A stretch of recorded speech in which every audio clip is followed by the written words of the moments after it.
vamos a tratar de contar, ¿no?, en qué momento estamos y cuáles son las vueltas que le hemos dado a este proyecto del índice de coherencia de políticas, justificándolo, fundamentándolo, llegando por lo menos a explicaros hasta cuál es la estructura del análisis que estamos proponiendo para ese índice, ¿no? Con el debate y demás, pues si hay interés podemos incluso profundizar un poco más, porque hemos avanzado en los últimos meses un poco más de hasta dónde vamos a llegar, pero queríamos insistir de una forma, bueno, pues lo más divulgativa posible en toda la parte de fundamentación y estructura que tiene su miga, ¿no?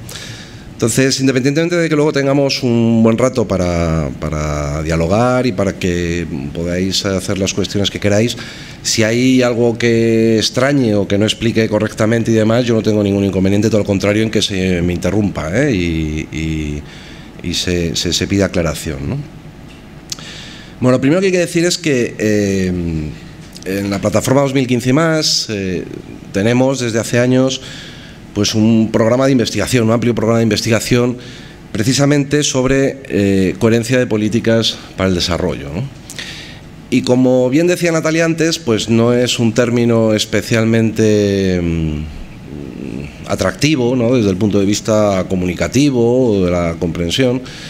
Y bueno, pues al mismo tiempo que vamos a tratar de explicar los pasos del índice, pues vamos a tratar también de que nos vayamos todos familiarizando con lo que está detrás de eso, ¿no? En primer lugar, y acudiendo a la Real Academia de la Lengua, por coherencia, la Real Academia de la Lengua entiende que es la conexión, la relación o la unión de unas cosas con otras, ¿no? En nuestro caso, y ya vamos avanzando y de forma muy clara, pues van a ser la conexión, la relación o la unión de las políticas con el desarrollo, ¿no? Precisamente el segundo de los términos, el de las políticas, ya lo he estropeado esto, perdón, el de las políticas, pues se refiere, por lo menos ahora y como punto de partida, y en el marco de nuestro programa de investigación, pues a una concepción muy amplia, ¿no?, de la idea de política, ¿no?, que hace referencia tanto a las prácticas políticas como a las doctrinas políticas, y así es como lo abordamos, ¿no? Y ahora pondremos algunos de los ejemplos de los trabajos que hemos estado haciendo, ¿no?, que hemos venido haciendo en estos últimos años. Y el desarrollo, pues también, acudiendo a la Real Academia de la Lengua, dice esto que dice aquí, ¿no?, que referido a la comunidad humana quiere decir progresar económica, social, cultural, moral o políticamente, ¿no?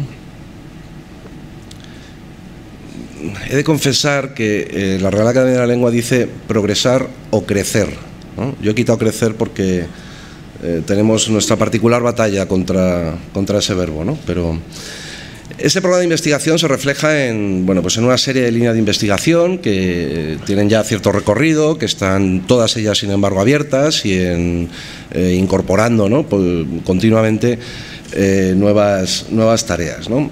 Son preguntas fundamentales, ¿no?, que están guiando de alguna forma ese amplio programa de investigación, ¿no? En los países se contempla y se promueve esta idea de la coherencia de políticas para el desarrollo. Cuando se hace, con qué mecanismos o con qué resultados se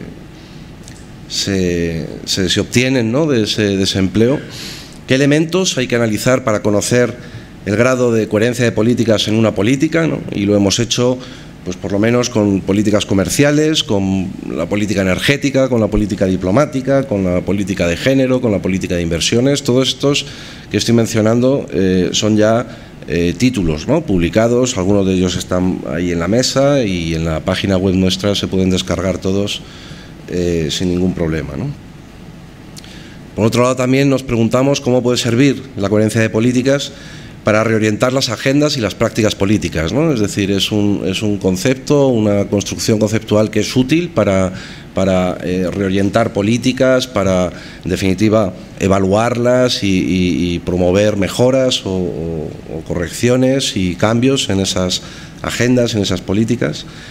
También nos hemos preguntado cuáles son los impactos, ¿no?, de las políticas de las transnacionales en materia de coherencia de políticas, y se ha hecho con algunos investigadores, se ha abierto esta línea de trabajo.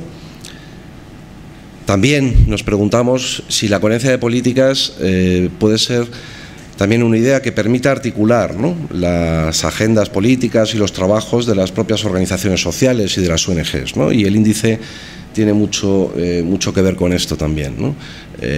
Normalmente las agendas políticas, en términos muy generales, ¿no?, de las ONGs de desarrollo, el mundo al que pertenecemos, pues la agenda política ha estado guiada pues por la hoja de ruta del crecimiento de la ODE, por algunos elementos de la eficacia o de la calidad de la ayuda oficial al desarrollo, de la cooperación, etcétera.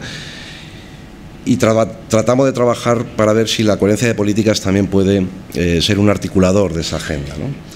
Y el índice de coherencia de políticas, que como digo, pues es una investigación amplia en la que empezamos a trabajar hace aproximadamente un año, pues está alimentado, ¿no?, por todas esas investigaciones, pero hay que decir muy claro que no las agota en absoluto, ¿no? Esas líneas de investigación u otras siguen abiertas y siguen incorporando saberes y conocimiento a cada una de esas preguntas, pero cuando empezamos la investigación del índice sí empezamos una investigación con un reto particular, que es precisamente el de la cuantificación o el de la medición de muchas de esas conclusiones, muchas de esas de carácter cualitativo, ¿no? Y por lo tanto, bueno, pues que supone todo un reto, ¿no?, desde el punto de vista de la simplificación, de una realidad que es mucho más diversa, mucho más rica que cualquier cuantificación que se haga de ella, ¿no? Y es una cuantificación con pretensiones pedagógicas y políticas. Ahora más adelante lo aclaramos, ¿no? Cuando tenemos que explicar por qué hacemos o por qué iniciamos este trabajo, en realidad creo que muchos de los elementos que se hablaron ayer y que particularmente esta mañana en la charla de Natalia también han surgido, pues están a la base, ¿no?, de la inquietud que hace que nos pongamos en marcha con esto, ¿no? Hay bueno, pues una serie de desafíos que en términos muy generales o muy superficiales pues todos somos más o menos conscientes, ¿no?, cuáles son los principales desafíos globales que en términos de desarrollo presentan el mundo. Sin embargo, sí creemos que hay una visión, ¿no?, que requiere un poco más de desarrollo, de fundamentación o de análisis, que se expresa particularmente como con una especie de brecha o de desbalance gigantesco, ¿no? Hablabais esta mañana de cómo la mirada nacional de los principales actores o de lo que en el sistema de relaciones internacionales conocíamos como los principales actores con poder para hacer políticas y para transformar la realidad del desarrollo eran los países, ¿no? Y además estamos muy acostumbrados o tenemos muy interiorizada la idea de que podemos establecer o contamos con rankings de países basados fundamentalmente en el Producto Interno Bruto, ¿no?, o en medidas monetarizadas de magnitudes de bienes y servicios convertidos en una cantidad económica, ¿no? Entonces, quien más, quien menos, pues todo el mundo sabe cuáles son los países más ricos del mundo, cuáles son los países más avanzados del mundo, cuáles son los países más desarrollados, decimos, del mundo, ¿no? Y contamos con esos rankings de forma pues muy interiorizada, ¿no? Tanto o más probablemente que esos ejemplos que ponía Natalia con respecto a la competitividad, ¿no?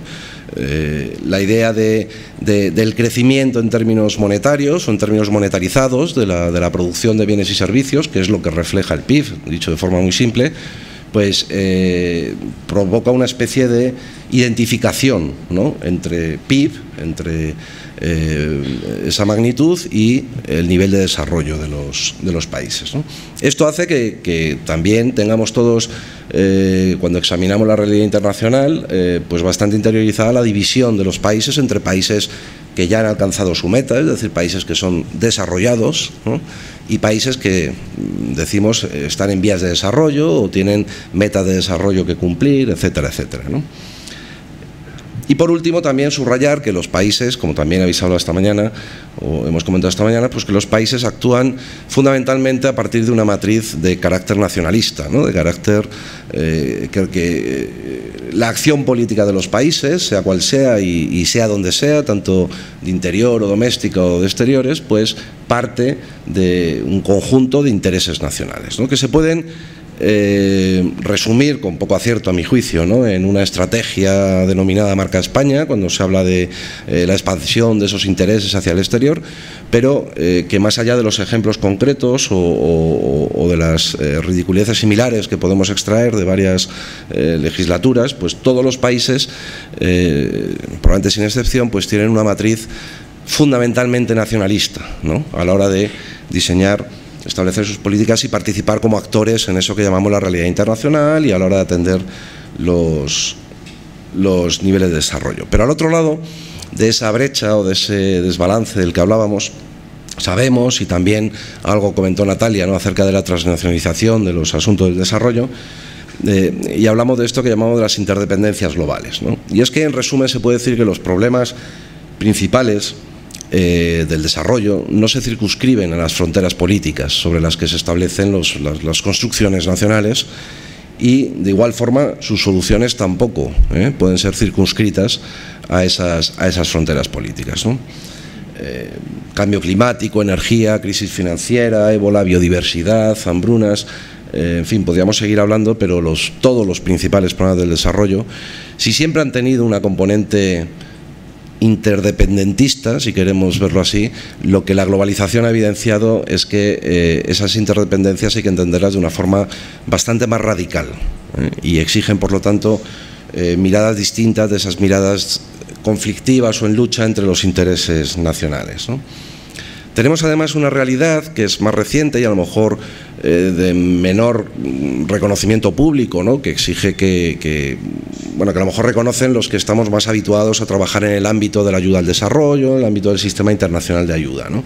Un sistema internacional de ayuda que está dividido en función de la matriz que mencionábamos antes entre donantes y receptores, que ha estado reglado durante los 40 o 50 años de existencia que tiene por un comité que se llama el Comité de Ayuda al Desarrollo de la OCDE, y que ha establecido, bueno, pues una serie de prácticas y de normas que los países donantes y receptores debían seguir, pues las regulaciones y las normativas que hacen que un sistema, en este caso el de ayuda, pues funcione como funcionara, ¿no?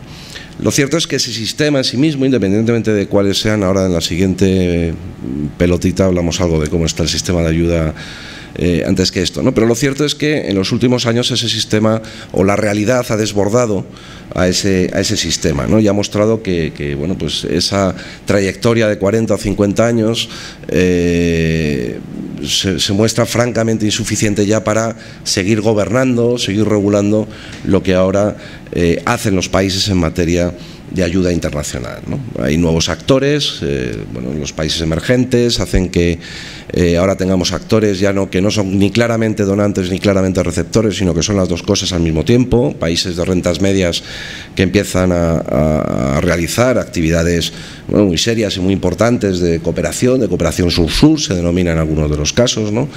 Y no son donantes tradicionales, ni son donantes que están dentro de ese sistema regulado, y además en muchos casos han expresado su interés en no formar parte de ese sistema regulado, ¿no? Sino que ellos tienen, pues otra filosofía, otra idea de cómo la ayuda internacional debe hacerse, ¿no? También el fenómeno...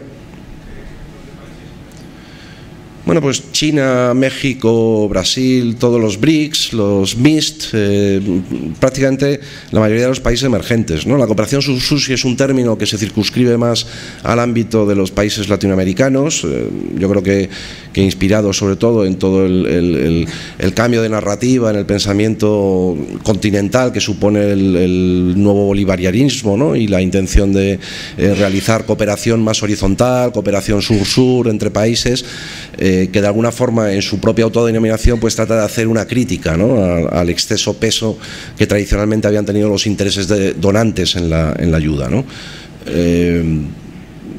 Pero vamos, los países, quiero decir, el peso de China, ¿no?, en actividades que se le conocen, que serían asimilables a lo que llamábamos ayuda internacional, en el sentido que no son solo actividades comerciales, sino que son actividades que en principio parece que están destinadas a redistribuir beneficios o riquezas a nivel global entre países, pues son importantes, ¿no? Difíciles de cuantificar, hay muchos problemas para cuantificar, porque como no asumen la normativa del sistema, del Comité de Ayuda al Desarrollo de la OCDE, pues, bueno, pues hay que fiarse de las declaraciones o de las informaciones que los propios países declaran, ¿no? Pero digamos que no hay un árbitro internacional, como si lo tenemos el resto de los países de la OCDE, que diga, pues efectivamente tú este año has donado el 0,3 de tu Producto Bruto o 300.000 euros en estas operaciones, etcétera, ¿no? Pero son cifras importantes y sobre todo a nivel de presencia política y de relaciones políticas internacionales pues cada vez más relevantes, ¿no? También hay nuevos temas, ¿no?, dentro del sistema de la ayuda internacional, que ya no se refieren solo a la pura transferencia de recursos, ¿no?, de un país donante a un país del sur, sino que en los asuntos de comercio, en los asuntos de deuda, ya desde hace bastantes años, y últimamente en los asuntos relacionados con las finanzas internacionales, con las migraciones, como no, con la gestión de recursos naturales. Emerge con mucha fuerza el concepto de bienes públicos globales, como esos bienes que son expresiones concretas de bienes que están transnacionalizados de por sí, que no están circunscritos a unas fronteras políticas determinadas y que exigen de la acción colectiva, bueno, pues como mínimo de varios estados en una región para poder hacerse cargo. El ejemplo más claro probablemente es el de lo que tiene que ver con los efectos en el medio ambiente, ¿no?, en el cambio climático, en la pérdida de biodiversidad, que si bien pueden estar causados o originados por determinadas, es decir, se puede calcular con bastante precisión cuál es el grado de responsabilidad que un país tiene en la emisión de CO2, por ejemplo, causante del cambio climático, es más difícil o es imposible delimitar las consecuencias que ese cambio climático va a tener para cada uno de los países, ¿no? Son impactos globales o transnacionalizados de por sí, ¿no? Y luego también nuevos instrumentos, ¿no?, que han ido apareciendo, muchos de ellos vinculados a la aparición del, no sé si mencionarlo, del filantrocapitalismo, que es otro tipo de actor que emerge en la última década y media, más o menos, ¿no?, en el último decenio y medio, que son gigantescas operaciones financieras que se insertan de alguna forma en esa especie de sistema de ayuda internacional, cuyos sujetos o cuyos protagonistas pues son sector privado o transnacional, ¿no? El ejemplo más reconocible o más mediático probablemente sea el de Bill Gates y que a través de su fundación Bill y Melinda Gates pues gestionan un volumen de cooperación o de ayuda internacional pues que es superior al de varios donantes tradicionales juntos, ¿no? Y que además tienen un impacto no solo en términos cuantitativos, sino que tienen un impacto muy relevante a la hora de orientar cuáles son las políticas de ayuda, cuáles son los países preferentes, cuáles son las actividades que sí se realizan y las que no se realizan, y por lo tanto pues nos guste o no, es un actor, ¿no? Otra discusión es si es un actor legítimo, si es un actor que tiene que estar, como pretenden y como de hecho está funcionando, dialogando al mismo nivel que el conjunto de países. Esas son otras batallas, ¿no? Pero que es un actor que está en el sistema y que tiene una influencia muy relevante en el sistema, pues es evidente. No es el caso más mediático, pero no es el único, ¿eh? Quiero decir que multinacionales como Unilever, por ejemplo, o bastantes de las energéticas también, pues cada vez tienen aparatos en forma de fundación o similares que están bueno, pues reuniéndose con los representantes de los gobiernos en los foros de discusión del sistema, de cooperación, etcétera, etcétera, y ejerciendo una presión muy fuerte, ¿no? Bueno, especialmente vinculado a este tipo de actores, pues han aparecido también nuevos instrumentos, ¿no? Las famosas alianzas público-privadas, los nuevos instrumentos de inversión para el desarrollo, que son, en definitiva, lo que se hace es utilizar todo el desarrollo, ¿no?, que la tecnología ha permitido en el ámbito de la ingeniería financiera, de las inversiones, de los vehículos de capital, de los vehículos de inversión de capital, de cuasi capital, etcétera, etcétera, pues de alguna forma aplicarlo o titular que lo aplican al desarrollo. Digo titular porque se conoce muy poco de cuáles son los efectos reales que funcionan, pero así como hace, qué sé yo, 10 o 12 años era prácticamente imposible encontrar, si uno fuera un inversor internacional y tuviera interés en colocar dinero pues era muy fácil o muy rentable encontrarlo en fabricación de armas o en no sé qué cosas decir que sean especialmente rentables en el mercado de inversiones, ¿no? Pero era prácticamente imposible encontrar un fondo que se llamara Fondo Africano por la Agricultura o Fondo de Conservación Ambiental del Amazonas, o bueno, pues existen ahora esos tipos de vehículos de inversión y están siendo capaces de atraer mucha inversión. Y la novedad es que no solo atraen inversión privada, sino que también están atrayendo inversión pública, es decir, de los presupuestos generales del Estado, ¿no? En España, a pesar de que tenemos una cooperación pues prácticamente desmantelada y ya residual, es decir, sin ninguna capacidad financiera de realizar operaciones grandes, pues todavía tenemos unos cuantos cientos de millones de euros puestos en fondos de inversión de este tipo, ¿no? El caso es que son cambios que se han producido en el sistema internacional y que todos sumados, y se podía profundizar más, pero en general han convertido lo que conocíamos como la ayuda oficial al desarrollo, que en términos de, bueno, pues de ciudadanía mediática a lo mejor es esa cifra que está identificada con las movilizaciones del 0,7%, ¿no? Ese pequeño presupuesto comparado con la riqueza, con el PIB de un país que estaba comprometido, que teníamos comprometido dedicar a este tipo de operaciones que conocemos como ayuda oficial al desarrollo, pues han hecho que esa ayuda oficial al desarrollo sea irrelevante, ¿no? En primer lugar, desde el punto de vista cuantitativo, es decir, ni siquiera el 0,7 en caso de que los países, o esos veintitantos países donantes del CAD hubieran alcanzado alguna vez esa cifra, que no lo han hecho nunca, a pesar de que llevan 40 años, ¿no?, con esa recomendación, pues ni siquiera ese 0,7% sería una cifra relevante. Pero en el contexto en el que la globalización, la desregulación de los mercados financieros, la financiarización de la economía ha hecho que los flujos de inversión, comerciales y de otro tipo, pues crezcan espectacularmente, mientras que la ayuda oficial al desarrollo pues ha seguido manteniéndose en niveles ridículos, ¿no? Entonces, casi nadie se atreve a negar que tiene mucho más impacto cualquiera de esos flujos en el desarrollo de los países, en el desarrollo de los pueblos, que toda la ayuda oficial al desarrollo, ¿no? Pero también no solo por su exigua cantidad o por el escaso volumen, ¿no?, que proporciona esta ayuda, también porque el sistema internacional de ayuda antes de ese desbordamiento pues ya mostraba, y es parte de las causas, ¿no?, que lo agotan, pero demostraba que nunca había conseguido constituirse.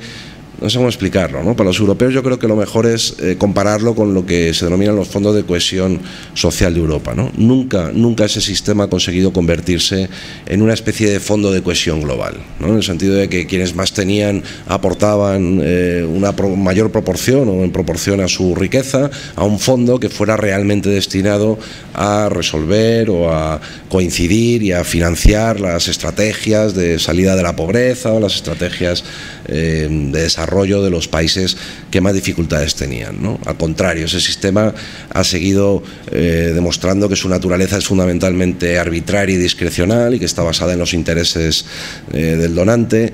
Bueno, pues a través de muchos ejemplos se puede entender, pero ha existido siempre una vinculación clara de esa matriz que dibujábamos antes, ¿no?, del interés nacional, en este caso el interés del donante, que también ha utilizado, ¿no?, y ha instrumentalizado la política de cooperación cargada de discursos normativos de solidaridad, de justicia, de derechos humanos y demás, pues también ha utilizado ese presupuesto y esa política desde una mirada nacional y desde una mirada, en este caso sí, egoísta, aunque poco ilustrada, ¿no?, en términos generales, ¿no?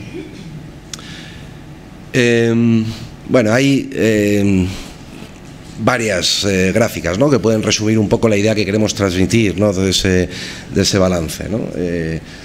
La brecha, ¿no?, entre los discursos normativos y las prácticas reales que se aplican aquí a este buen hombre, pero que pueden ser aplicadas a los estados.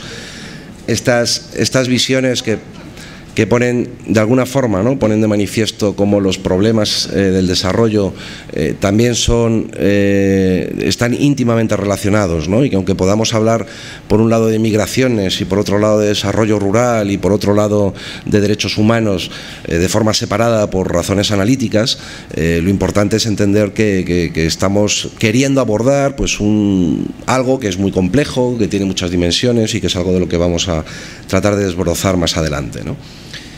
Y bueno, pues también esta es la nueva denominación que proponemos, ¿no?, para es una broma, pero hemos pensado a veces, ¿no? Si en el índice de coherencia de política, en lugar de establecer un ranking de 0 a 100 de países más o menos desarrollados, pues ponerlo de países más o menos arrollados, ¿no? Podría servir, ¿no? Bueno, en definitiva son distintas formas de entender que tenemos un desafío importante, que las herramientas que teníamos son herramientas viejas y que hay algunas urgencias que queremos intentar resolver, ¿no? Decimos que los objetivos, ¿no? Para los que queremos hacer este trabajo, o para los que consideramos que merece la pena hacer este esfuerzo de intentar obtener este índice y construir este índice, son dos que están a su vez muy relacionados, ¿no? Uno es de carácter fundamentalmente de trabajo político, ¿no? de incidencia política, ¿no? Decimos en las ONGs tradicionalmente, porque parece que nos ha dado miedo decir que hacemos política, ¿no? Bueno, pues en realidad lo que pretendemos con ese índice, lo que nos gustaría conseguir con ese índice es poder establecer un ranking que progresivamente fuera integrado, ¿no? Por los actores políticos como un ranking bueno, pues adecuado, ¿no? Para evaluar si las políticas públicas, en este caso sí, de los países, los comportamientos de los países son más o menos favorables al desarrollo, ¿no? Creemos que eso puede contribuir, ¿no? Con un indicador de ese tipo podemos contribuir a visibilizar, ¿no? En qué medida hay muchas políticas que son contrarias al desarrollo porque están, bueno, de alguna forma privatizadas o particularizadas, ¿no? O basadas en intereses particulares y muchos de ellos a veces intereses nacionales, ¿no? Como esos que venimos denunciando antes, ¿no? Desde esa lógica diferente que os proponemos, ¿no? Ya habéis hablado esta mañana, ¿no? Pero esa particular alianza, ¿no? Entre intereses particulares y algunos representantes de lo que llaman intereses nacionales, pues explica muchas de las cosas que nos están pasando en todo el planeta ahora mismo, ¿no? Ya habéis puesto ejemplos esta mañana, ¿no? Y en definitiva, bueno, pues aunque ahora vamos a hablar con más detalle, ¿no? De qué hablamos cuando hablamos de desarrollo, ¿no? Porque ahí está un poco la madre del cordero, evidentemente, pues lo que pretendemos es que ese marco de comprensión nos permita vincular, ¿no? El desarrollo a un desarrollo concebido desde la lógica de los derechos humanos, que atienda a los límites que la naturaleza impone, etcétera, etcétera, ¿no? Ahora profundizaremos algo más. El otro objetivo tiene que ver un poco más con el ámbito de la comunicación social y tiene que ver más con intentar, con esa herramienta, contribuir a generar, bueno, pues un sentido común diferente de lo que parece que ahora es el sentido común, ¿no? Aquel sentido común de la competitividad, de medir el comportamiento de los países en función de su riqueza o de su capacidad material, y entender que hay otros elementos también, ¿no? Que forman parte indisociable, ¿no? del concepto de desarrollo que tenemos y que tienen que ser medidos, ¿no? En nuestro caso particular, ¿no? Por ejemplo, ahora llama poderosamente la atención, ¿no? Y yo creo que es el principal riesgo que en nuestro país estamos viviendo, la posibilidad de entender o de asumir que la salida de la crisis que estamos viviendo pues es una salida que se resuelve, como dicen desde el gobierno, pero también desde muchos lugares de la oposición y desde muchas instituciones y desde no pocas ONGs, por qué no decirlo, que la salida de la crisis empieza cuando el indicador del crecimiento económico anual empieza a ser positivo, ¿no? Y si analizamos, es decir, no solo el discurso que se da, sino todas las decisiones políticas que se han tomado en el ámbito europeo y en el ámbito español, están orientadas y destinadas a ese único objetivo, ¿no?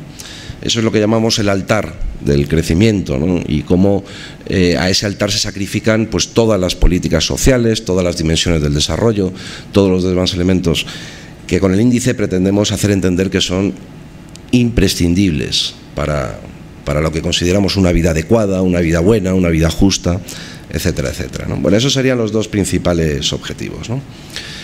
Vamos a entrar un poco en detalle, ¿no? De qué hablamos cuando hablamos en el índice, de qué hablamos cuando hablamos de desarrollo, ¿no? Porque si al fin y al cabo lo que vamos a medir o lo que pretendemos medir es el comportamiento, ¿no? De un país o a través del análisis de sus políticas públicas respecto del desarrollo, y queremos hacerlo desde parámetros diferentes a los actuales, ¿no? Insistimos en esa idea, ¿no?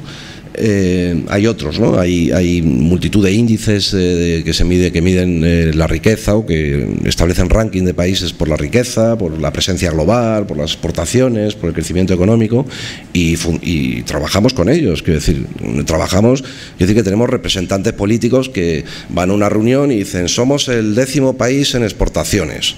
Y eso levanta un aplauso y una admiración, ¿no? O somos el 11º país en presencia global.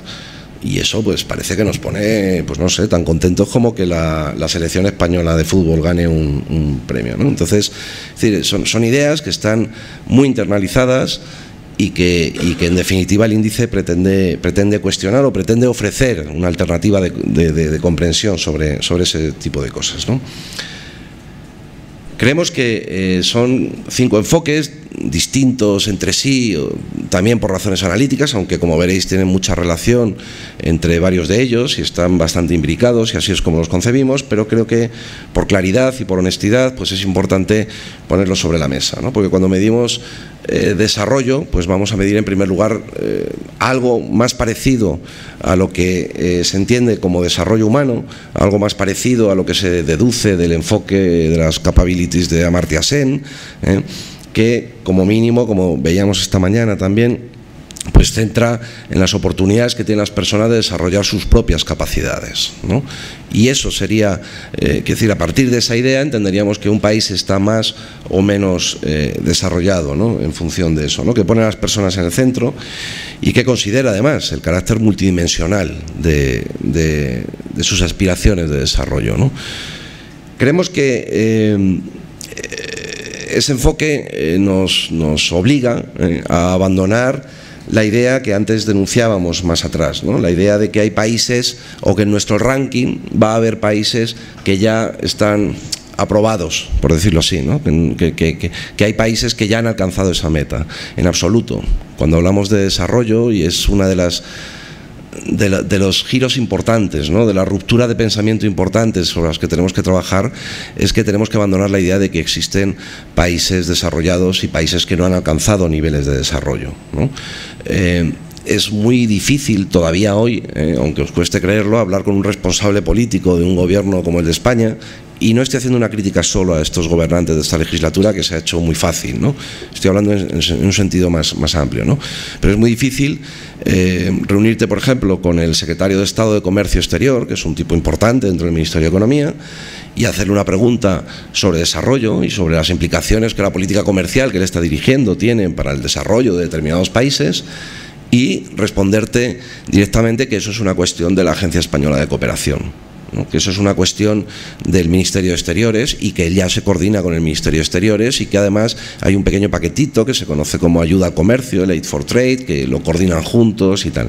No, oiga, mire, es que yo estoy hablando de que su principal tarea, que es la de diseñar, implementar las políticas comerciales, las gruesas, las duras, las gordas, esas políticas comerciales tienen impactos directos en el desarrollo de los pueblos, ¿no?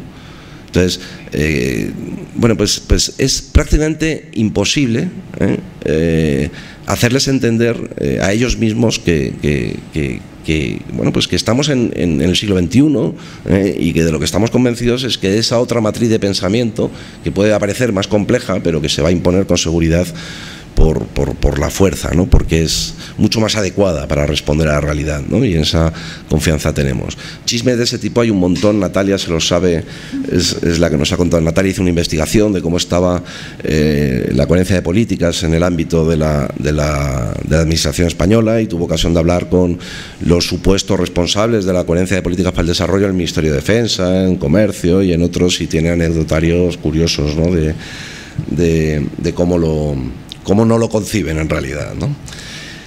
Decíamos de todas formas que esa idea del desarrollo humano en absoluto es en sí misma suficiente a nuestro juicio, y debemos encontrar la forma de incorporar un enfoque de desarrollo sostenible, pero prefiero ponerle apellido para ser más claros, un enfoque radical de desarrollo sostenible, ¿no?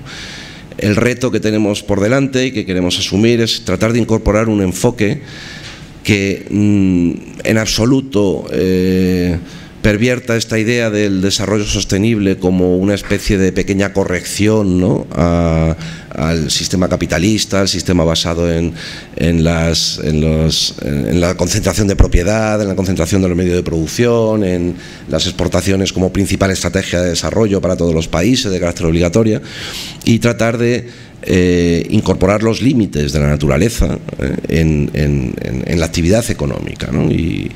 Y eso pues evidentemente requiere bueno, pues transiciones y transformaciones que en muchos casos nos parecen imposibles incluso de imaginar, ¿no?, por lo importantes que son, pero creemos que desde luego en el índice tendremos que premiar aquellas transiciones y premiar aquellas políticas que promuevan esas transiciones y penalizar claramente las que las impidan o las obstaculicen, ¿no?, de forma muy clara, ¿sí?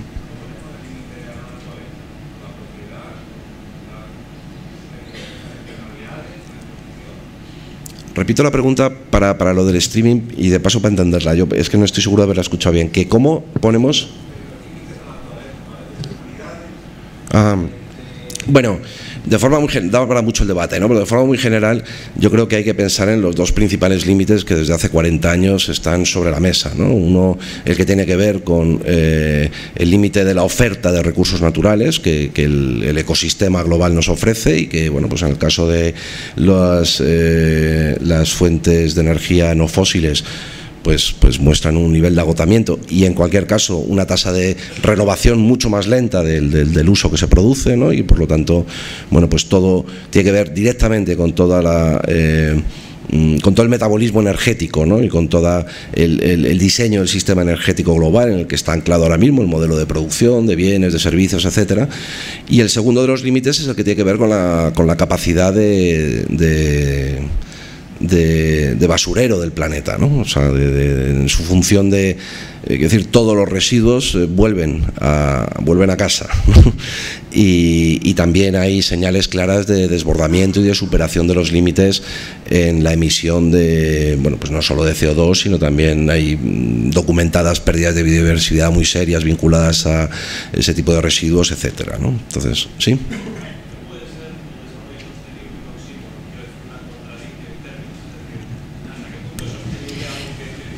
Igual alguien nos echa una mano y le pasa es por lo del micro, streaming, porque como hay gente siguiéndolo por internet.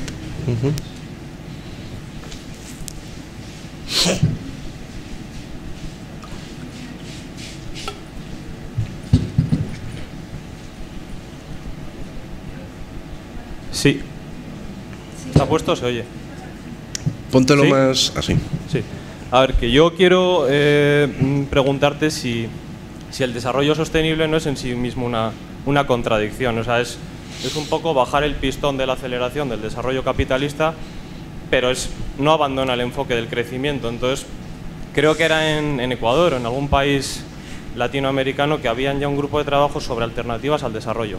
Creo que lo lleva la Fundación Rosa Luxemburg, y creo que hay algún economista, Eduardo Gudinas, uruguayo, que habla del post-extractivismo, etcétera, etcétera, porque es que el propio desarrollo en sí claramente no se sostiene en un mundo que, por lo que tú has dicho, lo de los recursos fósiles, etc, etc. Entonces, a mí me parece que evidentemente es más preferible el desarrollo sostenible al desarrollo actual, pero que tarde o temprano también se cae por su propio peso el modelo del desarrollo. O sea, no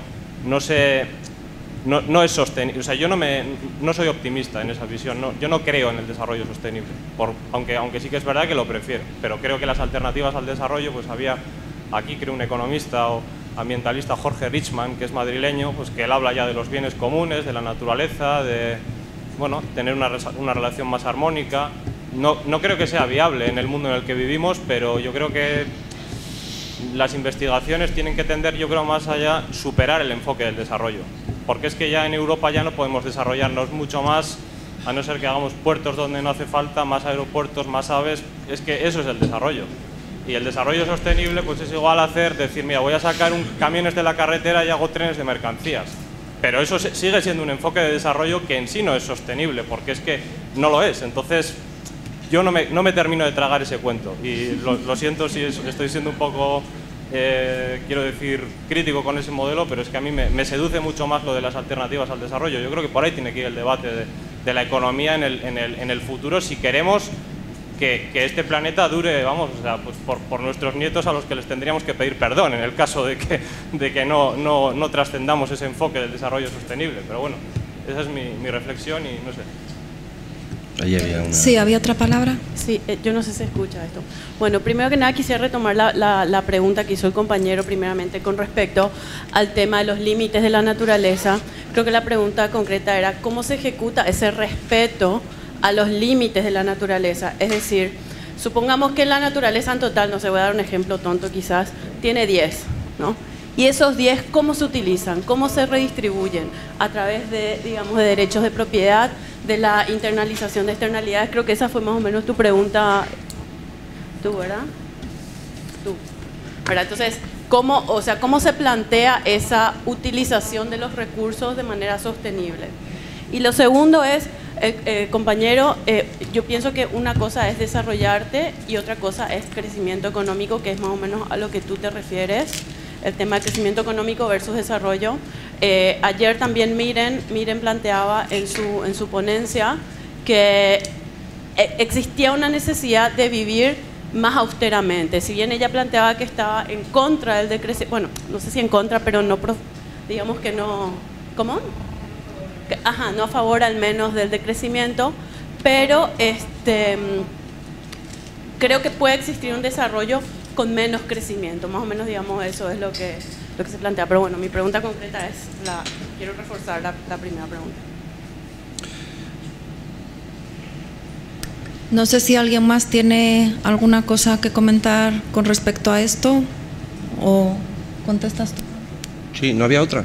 ¿Ya no? Sí. Bueno, yo creo que efectivamente hay una contradicción en los términos, como dice, no sé tu nombre, compañero, José, como dices, que es especialmente destacable cuando atendemos al otro término en el que en los propios documentos del PNUD y del informe Brundtland inventa el término de desarrollo sostenible, el otro concepto en el que se sostiene el término de desarrollo sostenible, ¿no? Que es el de crecimiento sostenible. Entonces, es decir, nada que objetar a esa cuestión, ¿no? Y de hecho, el propósito de la investigación en índice es tratar de incorporar esa visión radical que decía antes, a lo mejor no es de desarrollo sostenible, y ahora entraré en esa cuestión, pero que quien de alguna forma ha tratado de desarrollar científicamente esa visión es el ámbito de la economía ecológica, ¿no? Richman no es economista, pero bueno, hay economistas ecológicos de cierta importancia en nuestro país y bueno, pues hay todo un intento, ¿no?, de desarrollar eso, ¿no? Hay dos problemas fundamentales, que uno de ellos es el que haces tú de referencia, ¿no? Y es que hay una propuesta, bueno, casi derivada, ¿no?, de ese pensamiento de la economía ecológica, que es el de abandonar la idea misma de desarrollo, ¿no? Abandonarla incluso como nosotros la estamos utilizando, es decir, como guía que le puedes poner muchos apellidos, humano, sostenible, etcétera, etcétera, pero abandonar la idea de desarrollo porque está vinculada en sí misma, etimológicamente, a la idea de algo que progresa, que crece. Yo tuve que quitar, ¿no? ¿Os acordáis? Dejé de progresar, pero tuve que quitar de la definición de la Real Academia la idea de crecer, etcétera, etcétera, ¿no?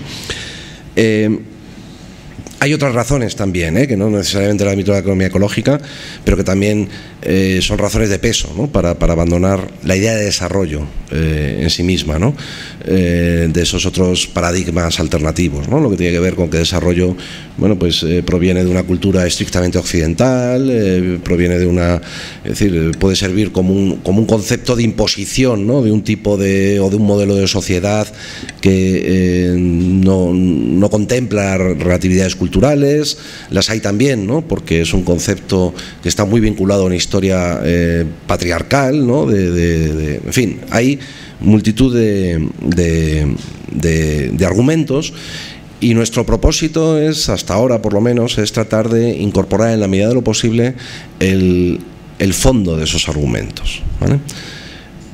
Para mí es relativamente sencillo, lo digo yo personalmente, y hemos tenido discusiones. Hace no ni 6 meses organizamos con Gudinás y con varios economistas, estaba Richman también, ¿no? Pero estaba Óscar Carpintero y bueno, pues varios economistas, ¿no? de los jefes de la economía ecológica de este país, ¿no? Y tuvimos un debate precisamente hablando sobre desarrollo alternativo o alternativas al desarrollo, ¿no? Y el debate se centró en esa cuestión que tú planteas, ¿no? Para mí es, lo digo con toda humildad, pero para mí es relativamente sencillo, para trabajar, por lo menos, separar la idea de desarrollo de todos esos elementos y de esos matices que le pueden ser muy esenciales, pero que son perniciosos, ¿no? Si yo hablo, y ahora sí hablo de lo que estamos haciendo en el índice, ¿no? ¿Cómo vamos? Y trato de responder un poco a lo que decía la compañera, ¿no? Que no sé si interpreté mal la pregunta anterior, pero bueno, en cualquier caso, ¿qué vamos a hacer, ¿no? Para tratar de incorporar en la evaluación de esas políticas, en la evaluación de esos comportamientos, si un país está siendo más o menos coherente con esos límites de la naturaleza, por ejemplo, ¿no? Bueno, pues un propósito que tenemos, después de darle muchas vueltas, es que no vamos a incorporar, luego explicaré la estructura del índice y demás, ¿no? Pero vaya por delante que vamos a hacer todo lo posible por no incorporar ningún dato de crecimiento a la valoración de las políticas de los países, ni siquiera a la valoración de las políticas económicas de los países, ¿eh? De forma que nuestro ranking, de alguna forma, o que el producto de ese índice, en ningún caso premie a países que crezcan económicamente más rápido que a otros que no lo hagan. Eso no quiere decir que estemos adoptando una de esas alternativas o un enfoque claramente decrecentista, ¿eh? Tampoco tenemos claro que haya que premiar a los países que no crezcan en términos económicos. Creemos que lo que tenemos que hacer es conseguir, lo decíamos antes en la fundamentación, ¿no? Lo que tenemos que hacer es conseguir liberar a ese índice, a esa cuantificación del comportamiento, liberarlo de la presión o del altar del crecimiento económico, porque creemos que hice pocas cosas interesantes, cuando no perniciosas, como es este caso, ¿eh? Pero hay más, es decir, el propio desarrollo de la economía ecológica, donde otro elemento, pues, esencial de la crítica que realizan a la economía neoclásica y a la economía capitalista es la cuestión de la mercantilización, ¿no? La progresiva mercantilización de diferentes productos. Bueno, es una crítica que no es que ellos adoptan de otras corrientes, ¿no? Porque es anterior a la aparición del ecologismo, pero que es también muy esencial, y mucho más cuando estamos en un proyecto que al final va a tener que cuantificar, ¿no? Porque queremos establecer, adoptar el reto de esa cuantificación, ¿no? Entonces, ese va a ser más complejo de resolver, pero ellos mismos sugieren indicadores alternativos, para medir y para incorporar, como en este caso como externalidades, algunos de estos límites, ¿no? Ellos proponen, Luis, ayúdame, el uso de la materia, ¿no? En el cómputo de la producción, el uso de la materia. Por supuesto, el indicador compuesto o alguno de los indicadores compuestos que hacen referencia a la huella ecológica de forma muy clara, ¿no? Bueno, todos esos elementos van a estar en el índice. Vamos a ver cuáles son los límites que tenemos por razones también de normalización estadística, en fin, el índice tiene que ser algo riguroso para que sea aceptable, para que sea accesible, para que sea, es decir, que cuente con fuentes accesibles, pero de esa forma es de la que queremos introducir este enfoque, ¿no? en esa idea, ¿no? El resultado que nos va a dar, pues probablemente se parezca muy poco a lo que tenemos interiorizado en la cabeza como un ranking de países más o menos desarrollados. Pero es que no vamos a analizar eso, vamos a analizar o queremos analizar, queremos proponer que la gente pueda analizar cuál es el comportamiento de los países, en relación, en coherencia con esta visión de desarrollo, ¿no? No sé si respondí más, iba por ahí, ¿no? Si no hay más, avanzamos un poco, aunque prefiero las interrupciones así, ¿eh? El tercero, de tiempo no vamos bien, ¿no? El tercero de los enfoques es el enfoque de derechos humanos, ¿no? Un enfoque, como decía al principio, no es desligable más que por razones analíticas del propio desarrollo sostenible y demás, pero aquí también queremos introducir la idea de radicalidad también, ¿no? en el esto, es decir, porque es decir, las palabras son de quien las dice, ¿no? Por desgracia. Entonces los poderosos dicen que ellos ya gobiernan países que tienen en cuenta el desarrollo humano, que respetan los derechos humanos, que pues, por supuesto que se meten en cuestiones de sostenibilidad y del cuidado del medio ambiente, ¿no? Como dicen. Bueno, pues el enfoque de radicalidad significa que vamos a tratar de analizar las políticas públicas de los países a partir de los criterios bueno, pues que se han desarrollado específicamente para evaluar si determinados derechos se están cumpliendo o garantizando por parte de los Estados, ¿no? Y este es un desarrollo que se realiza particularmente para los derechos económicos, sociales y culturales, para tratar de, es decir, hay todo un trabajo de varias décadas ya de un montón de organismos y organizaciones internacionales que están tratando de jurisdiccionalizar, ¿no? los derechos económicos, sociales y culturales, ¿no? Es un trabajo que podría enmarcar perfectamente el trabajo o gran parte del trabajo que hizo gente de la plataforma contra las hipotecas desde tiempo antes con el tema del derecho a la vivienda, o bueno, pues conocéis también gente con el tema del derecho al agua en nuestro país, ¿no? Pues toda la oposición que se generó frente al trasvase del Ebro en los primeros 2000 con la Fundación Nueva Cultura del Agua, etcétera, etcétera, ¿no? Es decir, que es un trabajo que existe y que tiene apoyo en numerosas articulaciones sociales también en nuestro país, ¿no? Y bueno, y se trata de conseguir establecer en ese indicador pues cuáles son los mínimos esenciales para los derechos y si usan los máximos recursos disponibles o no. Pues van a ser preguntas, factores que vamos a introducir en forma de indicadores dentro del análisis que vamos a hacer de cada política, ¿no? No voy a abundar mucho más en el cuarto de los enfoques, que es el enfoque cosmopolita, ¿no? Porque creo que entre lo que ha contado esta mañana Natalia, alguna cosa que hemos comentado más en la introducción, pues creo que está bastante claro, ¿no? Consideramos el desarrollo como una responsabilidad compartida de todos los países, independientemente de cuál sea su grado de eso que llamamos desarrollo, y que los gobiernos no gobiernan solo para los ciudadanos que en los países que tienen más suerte les eligen, o para los ciudadanos que están dentro del territorio político que controlan, sino que tienen responsabilidades, ¿no? Con el conjunto de los habitantes del planeta de forma clara, ¿no? Y eso es lo que ese enfoque va a tratar de manifestar, ¿no? En su incorporación en el índice. Y por último, de carácter un poco más instrumental, y no me voy a detener ahora en ello porque nos dispersaría un poco, pero el propio enfoque de coherencia de políticas que hemos desarrollado, ¿no? Desde los trabajos de investigación que hemos coordinado desde la plataforma, ¿no? Vamos a tratar de analizar nuevas políticas no solo desde sus impactos o no solo tomadas de una en una, que es otra de las grandes confusiones que existen, sino de una forma un poco más comprensiva y holística probablemente, ¿no? Teniendo en cuenta no solo si una política es coherente con los fines que se propone realizar y con esa visión del desarrollo, sino si el conjunto de políticas se articula de forma coherente o no para conseguir eso. Es evidente, yo supongo que a nadie se le escapa que en política pública hay un montón de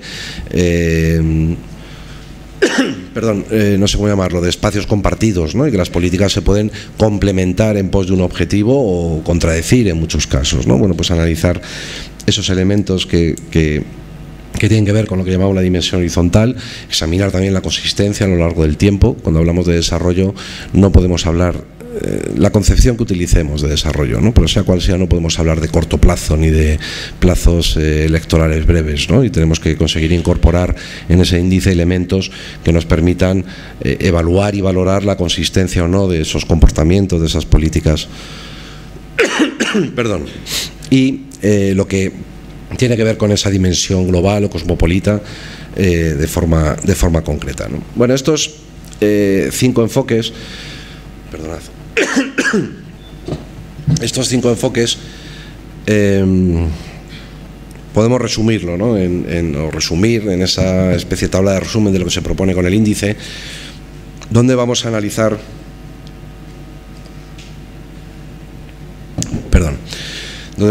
como decimos, y se recoge en la columna del medio, políticas públicas de los países. Y vamos a analizar en el sentido amplio esa política, analizando esos ciclos, esos diseños, esos intereses, en la medida en que seamos capaces, hasta por supuesto tener en cuenta esos hasta esos impactos, ¿no? Vamos a tratar, en principio, como punto de partida, estamos trabajando sobre una base de 22 políticas públicas que hemos identificado, que si bien no todas tienen el mismo nivel de impacto claro en cuestiones de desarrollo, todas ellas sí lo tienen. Y es sobre la base sobre la que hemos empezado. Ahora os pongo las políticas, ¿no? Y vamos a analizarlas desde esa perspectiva cosmopolita que nos dice que las políticas, aunque en su diseño pues puedan ser claramente interiores o políticas de exterior, sin embargo hay elementos que hacen o que nos obligan a analizarlas de esa forma interméstica, ¿no? entre internacional y doméstica, ¿no? Sino que políticas internacionales pueden tener consecuencias y viceversa, ¿no? con las otras, ¿no? Como producto vamos a tener, en algunos casos, esperamos tener comparativas de valoraciones de las políticas entre diferentes países y entre diferentes políticas de un mismo país también, ¿no? Ahora os enseñaremos la estructura, ¿no?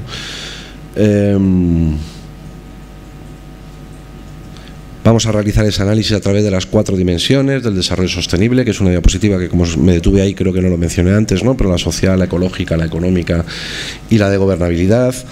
Y vamos a hacer especial hincapié en lo que tiene que ver con los espacios de intersección entre esas dimensiones, ¿no? Que insisto que son dimensiones de corte analítico, ¿no? Es muy difícil circunscribir si el efecto de una política determinada se produce en el ámbito social o en el ámbito económico, o hay elementos claramente económicos que tienen que ver con la dimensión social pero que también tienen que ver con la dimensión ambiental.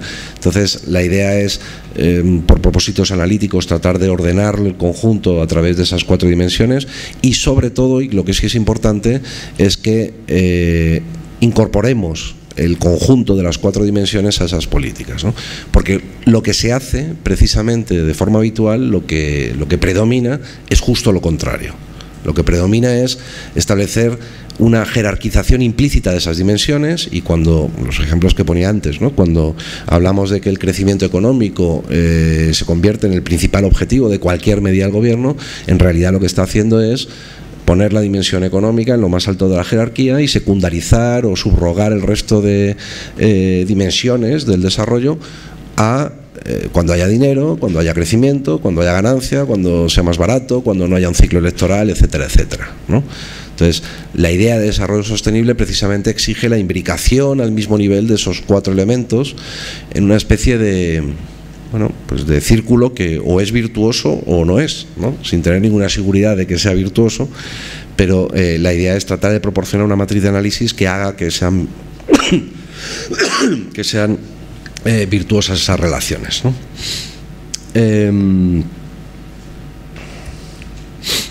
Las políticas que nos proponemos analizar como punto de partida, decía que eran 22 y las tenemos divididas en esos 6 bloques, ¿no? Es probable que al final, para que os hagáis una idea, el trabajo que estamos haciendo ahora mismo, estos días, pues ya ha abordado desde hace varios meses el primer bloque de las políticas económicas, que es el que se ha currado fundamentalmente Luisi.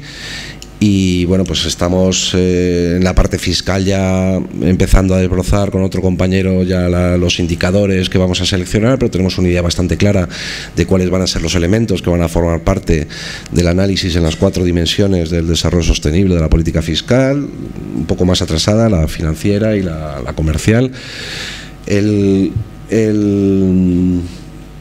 El bloque de abajo del medio ambiente, la agricultura, la pesca y la energía ha empezado posteriormente y está liderándolo Natalia, y bueno, pues está todavía en la fase de conceptualización, ¿no? De ver cuáles son los elementos que van a quedar, ¿no?